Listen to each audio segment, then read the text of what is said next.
Welcome, everyone. Before we dive in, be sure to drop your thoughts, feelings, and lessons in the comments below.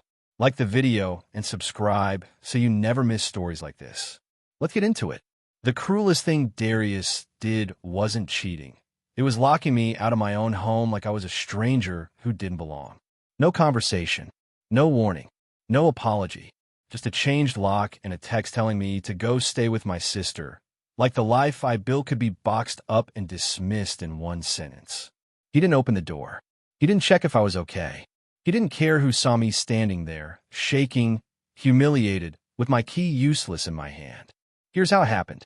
My name is Imani Brooks, and for years I believed stability was love. Showing up, paying bills, keeping routines, making a place feel safe. We lived in a townhouse in Laurel, Maryland, close enough to D.C. for Darius's commute and quiet enough for me to pretend we were protected from chaos. I kept the fridge stocked and the calendar updated. I folded laundry with the TV on low.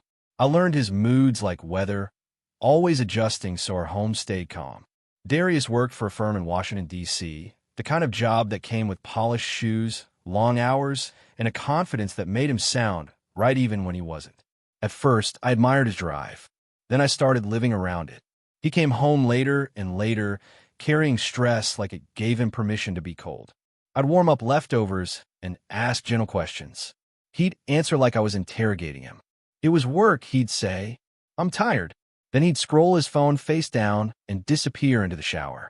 The name Janelle slipped into our life like a splinter. It started small. A coworker asked me for help. A coworker joined the team. A coworker needed a ride to a client meeting. Every time I heard it, something in me tightened. I didn't want to be insecure. I didn't want to be the woman who made a big deal out of nothing. But Darius wasn't soothing about it. He wasn't reassuring. He was irritated that I even noticed like my instincts were disrespectful. When I finally asked directly, he didn't soften his tone. He didn't say, I understand why you'd worry. He said, she's just a coworker, Imani. Stop looking for problems. His words landed like a slap because they weren't just defensive, they were dismissive. He talked to me like I was a burden, like I was lucky he tolerated my questions. After that, he got sharper. If I asked where he'd been, he'd sigh. If I asked why he smelled like perfume, he'd smirk and say I was reaching. Still, I tried to fix what I thought was distance. I planned dinners. I suggested counseling. I even offered to drive into D.C. and take him out on a lunch date. Darius rejected everything with the same cold patience, like he was waiting for me to stop trying. When I cried, he stared like he didn't recognize me. When I got quiet, he acted relieved. I started sleeping lighter, always listening for his keys, always feeling my stomach drop when he walked in and didn't look at me. Then came the Saturday morning that cracked my life open. The townhouse complex was peaceful, the sky pale blue. The air crisp the way Maryland mornings get in late fall. I went outside in slippers to grab the mail, expecting coupons and bills. What I pulled out was a thick, glossy envelope, heavy paper, elegant print. My address was typed cleanly on the front. It looked important. It looked expensive. And it felt wrong in my hands, like it didn't belong to us. I stepped back inside and opened it over the kitchen counter. The card inside was polished and cheerful. The kind of design meant to celebrate something. I read the words once and didn't understand them. Then I read them again, and my heart started pounding. Darius and Janelle's wedding registry. My mouth went dry. My skin went cold. I stared at the names like they might rearrange themselves into something less cruel. They didn't. Underneath, the registry link was printed neatly, like an announcement I had been invited to witness. I clicked the link with shaking hands, telling myself it could be a prank, an address mistake, anything that wasn't what it looked like. The page loaded, and I felt like I couldn't breathe. My exact townhouse address was listed as their shared home. The gift list was full of things we already owned, towels in the color I picked, kitchen appliances like the ones I bought, even bedding upgrades that made my throat tighten. It wasn't just cheating. It was a replacement. It was someone building a new life inside the bones of mine. When Darius walked in, I didn't scream. I didn't throw anything. I just held up the registry card and asked, quietly, why is our address on this? He didn't panic. He didn't look ashamed. He looked annoyed, like I'd interrupted his day. He glanced at it and said, "It's not what you think." Then when I asked what it was, he sighed like I was slow. "You're overreacting. It's just a registry. Calm down." The calmness in his voice was the part that hurt most. I asked him if he was engaged to her. He didn't answer at first. He walked past me, opened a fridge, and drank water like my world wasn't collapsing in real time. Then he said, "Imani, don't start with me." Like I was the one creating drama, not him creating a wedding behind my back. When I started crying, he rolled his eyes. He didn't touch me. He didn't apologize. He looked at me like I was embarrassing, like my pain was inconvenient. The next 2 days were a blur of humiliation. I went to work in Colombia, smiled at coworkers, and felt like I was moving through glass. I called Darius in the evenings, trying to get clarity, trying to get him to admit what I saw. He wouldn't. He stuck to the same line. I was paranoid, emotional, dramatic. He slept on the couch one night, not because he felt bad, but because he was punishing me for questioning him. I barely ate. I barely slept. I kept refreshing that registry page like it might disappear. On Tuesday, I came home early from work because my chest felt tight and I couldn't sit at my desk for another minute. I pulled into the parking spot and noticed the porch light was off even though it was getting dark. Something in me knew before I reached the door. My key went in, but it wouldn't turn. I tried again, harder. Nothing. My hand started shaking. I knocked. I called his name. Silence. Then my phone buzzed with a text from Darius. "Go stay with your sister.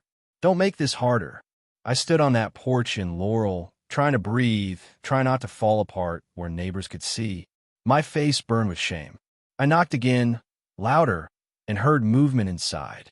He still didn't open the door. He still didn't speak to me. He just stayed behind the wood like I was dangerous. I wanted to scream. I wanted to beg. I wanted to understand how someone could share a bed with you, eat food you cooked, and then lock you out without flinching. My key felt heavy in my palm, useless. I drove to my sister's place in Bowie with my throat aching from holding back sobs.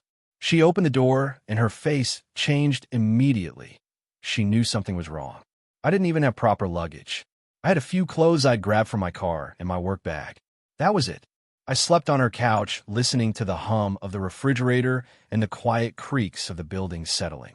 Every time my eyes closed, I saw the registry page again. Every time I woke up, I checked my phone like it would explain itself. By the third day, I realized begging Darius for decency was only going to break me more. So I got quiet and got practical. I filed a change of address for my mail and requested copies of our lease history and utility records. I went to the leasing office in Prince George's County with my ID, my name steady, even though my hands trembled. The property manager pulled up the renewal document from the prior year, and the truth appeared on the screen like a door unlocking. I was the primary leaseholder. Darius was listed as an additional occupant. Darius had been too busy to sign when we renewed, so I handled it. My credit, my income, my paperwork. My name had carried the home. He'd enjoyed the benefits, and then tried to act like he owned my existence. The property manager explained it plainly. He had no right to change locks without authorization. If he did, it violated the lease. And if an unapproved occupant was living there, that was another violation. I didn't have to perform a heartbreak. I just had to tell the truth and let policy do what it does. The inspection was scheduled quickly. Darius didn't expect it because he didn't respect me enough to think I'd stand up without screaming. He thought silence meant weakness. But by then, Janelle's presence was already all over the home. Packages, mail, personal items, proof that she'd moved in like the townhouse was theirs. When the leasing office arrived with documentation and a locksmith, it wasn't dramatic. It was official. Janelle tried to call Darius. He didn't answer. For once, she sat in the consequences alone. Darius showed up furious and confident, ready to talk his way out like always. It didn't work. The lease didn't care about his tone. The locks were changed without permission, and an unauthorized occupant had moved in. The manager told him he'd need to reapply to take over the lease without me. And when they ran his information, he didn't qualify. Late payments and debt issues surfaced. He argued harder. He blamed me. He never once said sorry. He never once admitted what he did. But the outcome didn't depend on remorse. It depended on facts. I didn't go back to celebrate. I didn't drive past the townhouse for closure. I got a small apartment in Silver Spring, light in the kitchen, quiet at night, and I started building a life that didn't require permission. I bought one new piece of furniture with my own money, something I chose for comfort instead of compromise. Darius and Janelle stayed together, of course. People like that don't suddenly grow ashamed. But their perfect plan collapsed under real costs and real consequences. My comeback was private. Peace, stability, and a home nobody could lock me out of again. See you in the next one. Don't forget to like and subscribe.